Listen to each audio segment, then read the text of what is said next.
My brothers and sisters in Islam, I have a respect for every single group out there. I have disagreements with them too. But let me just make a couple of quick points. The idea of establishing something, and I'll just talk about myself, I won't even talk about groups. Because I have way too much respect for ulama, even the ones I disagree with, I have way too much respect for them. I'll talk about myself. In my own studies, I have dedicated the last 12, 13 years into the study of the Quran. When I decide to study, there's different levels of study. When I study an ayah in depth, I study 30 tafsir. And I study at least 15 linguistic sources. And I do a lexical analysis of the ayah. Then I study contemporary literature on the ayah. Then I study Orientalist literature on the ayah. Then I study Christian rhetoric and polemics on the ayah. And then I come to a conclusion, maybe. Then I discuss it with a couple of scholars and then I present something. That's my method when I study the Quran in depth. Now, I believe that the Book of Allah and the Word of Allah, if you are going to use it to judge people, then you have to know it in depth. In depth. You will find most of the time I don't talk about a hadith. I do not talk about a hadith most of the time because I have too much respect for the subject, because the few hadith that I have studied, when I sat with a muhaddith and studied them and went through the sharh of the hadith and the entire historical analysis of the hadith, I realized that if I read the hadith from the Bukhari and translated it, if I just translated it and then I judged you according to that hadith, I would have been doing a huge injustice because I didn't understand the entire story behind this beautiful hadith. So I realized then that just reading the translation of a hadith and not even knowing the entire context can lead me to say things about Islam that aren't true. So I stopped. And the only time I'll speak about a hadith is if I actually sat with a scholar and discussed the issue. Now there are different kinds of hadith. Some hadith are dua. You should know that. Every Muslim should know that. Some hadith are advice about character, like al-majalisu bil-amana. You know, when you gather with each other, then you should trust each other and you shouldn't share things in a meeting with other people. It's a beautiful hadith. Hadith about character, right? Hadith about, you should know those hadith. But then there are hadith about halal and haram. There are hadith about what is acceptable and what is unacceptable. There are hadith about what is wajib, what you have to do, what you absolutely must do. Those are the hadith where you can judge somebody, right? In the hadith where you are going to judge someone, you better study them in depth before you say anything. Can I give you one example? I'll give you two examples. Here's one example. The Prophet ﷺ forbade qaza. Qaza is to cut the hair unevenly. In other words, when you have, you know how you guys have those? I don't know if you have those anymore, but, I don't know, you have like this, it's shaved over here, and it's like the helmet on top. And you can put a ponytail on it too. Or you could do the rooster thing, like, you know what I'm talking about? Right, so the Prophet ﷺ said that you shouldn't cut, the hair should be even. Like when you get a haircut, it should all be even, qaza, right? That's what it means. And some people take this hadith from a sahih narration and they say, well, if your hair over here is short, and this one is 2 inches longer, la hawla wa la quwwata illa billah. So if your hair got long, you have to take a ruler and just measure across so it's all, even. But actually, the explanation you will not find in the book of hadith. You will find it in the shuruh of the hadith, the explanations of the hadith. The Prophet ﷺ saw a child. He saw a child whose hair was chopped over here, over here, over here, some long, some short, some long, short. It was a crazy haircut. It's a crazy haircut, like this child fell on a lawnmower or something. And it's just something happened to him, And the Prophet ﷺ saw this and he forbade, and he asked, why did he do this? Why did his parents do this? They said, because this is a beautiful child, and if he gets a nice haircut, he's going to look very good, and if he looks very good, then shaitan will possess him. Jinns will come and take on him. Because he'll get the evil eye. Urdu speakers here, nazar lag jayegi. That's why we gave him an ugly haircut so he can stay safe from the demons. And the Prophet ﷺ said, you should not do this. And he told him to get an even haircut. Now if you study the history, what do you find? The hadith is not about haircuts. The hadith is about not being superstitious. You should not believe jinns will come and take over your child if he looks cute. You should not be terrified of the evil eye and do crazy things as a result. Now, if you don't know the history, what do you think the hadith is about? You think it's about haircuts. But if you know the hadith, you know it's about superstitions. Doesn't it change your perspective entirely? Entirely. I'll give you one more. This one's even more fun. I studied with Shaykh Abdullah Adhami, who's a great muhaddith, mashallah, may Allah protect him. He's a Syrian scholar. I was studying this hadith with him, in which Umayma radiallahu ta'ala anha, a woman came to the Prophet ﷺ and she asked if she could pray in the masjid. And he said, no, you should pray in the innermost part of your home. So don't even pray in the living room, don't even pray in the bedroom, pray in the closet of the bedroom. Now some people use this hadith and quote this hadith and say women should not come to the masjid. Because the Prophet said, alayhi salatu wasalam, women should pray where?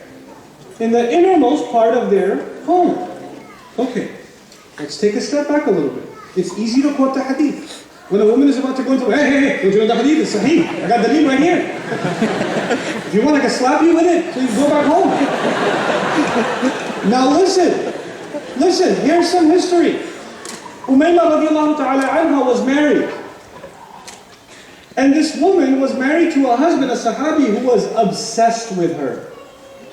He was obsessed with her. Actually, you have to learn the other text. This woman used to pray at home, and he used to poke her while she was praying. So she came to the Prophet ﷺ and she said, my husband pokes me when I'm praying. So the Prophet called him. He called him. And he said, why do you poke her when you're praying? And he said, well, this is a beautiful answer. He says, she stole my surahs. You know what happened? He used to make salah, and she used to pray next to him in jama'ah. He recited the Quran. She heard it one time, hafidat surah. She memorized the surah. And now she's praying on her own. He goes, hey, that was my surah, hey. But let's analyze this psychologically a little bit. He was so obsessed with this woman, even when she was paying attention to God on her own, he got jealous. And he used to poke her. So she said, I should come to the masjid. I should come to the masjid and pray. Now why does she want to come to the masjid and pray? Because she wants to get away from Pokemon. You know? So she wants to come to the masjid and pray. Now the husband got very upset. No, I don't want her to come to the masjid. If he's so jealous of her that he gets jealous even when she talks to God, what do you think is going to happen if she goes to the masjid for half an hour? Where is she? She left me? She coming back? She divorced me? She finally different? He's going to go crazy. So the Prophet ﷺ told this woman, listen, go in the innermost part of your house and pray there. Why the innermost part of your house? So he can't find you when you're praying. And if you come to the masjid and pray, it might destroy your marriage. So you need to fix your marriage situation first. So this is the advice I'm giving you. Now another group of women, also Sahih Hadith, another group of women come to the Prophet ﷺ and they say, Ya Rasulullah, we come to the masjid for Fajr. And when we come to the masjid for Fajr in Medina, when we come to the masjid for Fajr, we have to walk through sewage. There's a place where there's, you know what sewage is, yes? We have to walk through filth. So our clothes get dirty. So how can we pray when our clothes are dirty? So now what do you expect the Prophet to say? Stay home and pray. The Prophet told them, alayhi salatu wasalam, don't worry, if your clothes get dirty, the dirt from the rest of the way will clean it up. You still come and pray at the masjid. These are women leaving at 3 a.m. and 2:30 a.m. and 4 a.m. in the morning walking to the masjid, and they're not driving, they're walking, and it's a long walk. And the Prophet said, you still come and pray in the masjid. Is it true that we read a hadith and we jump to conclusions? We think we know what it means immediately? Does it require more study? Does it require more analysis? So my advice to you is, if ulama are passing a judgment, if scholars are saying, this people are wrong, those people are wrong, those people are wrong, maybe they have a right to do it because they are scholars. You don't have a right to copy them and judge people. Let them do it, you don't become scholars. You don't become judges. كُونُوا دُعَاةً لَا قُضَاةً. Be da'is, be callers to Allah, don't be judges. Especially the young people here. If you don't have a sanad in hadith, If you're not a muhaddith, if you don't have those kinds of ijazat, if you have no qualifications in these texts, then you should not be talking.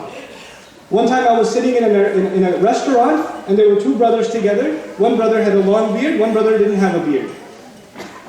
And there was an alim with us, there was Shaykh Abdul Nasir with us.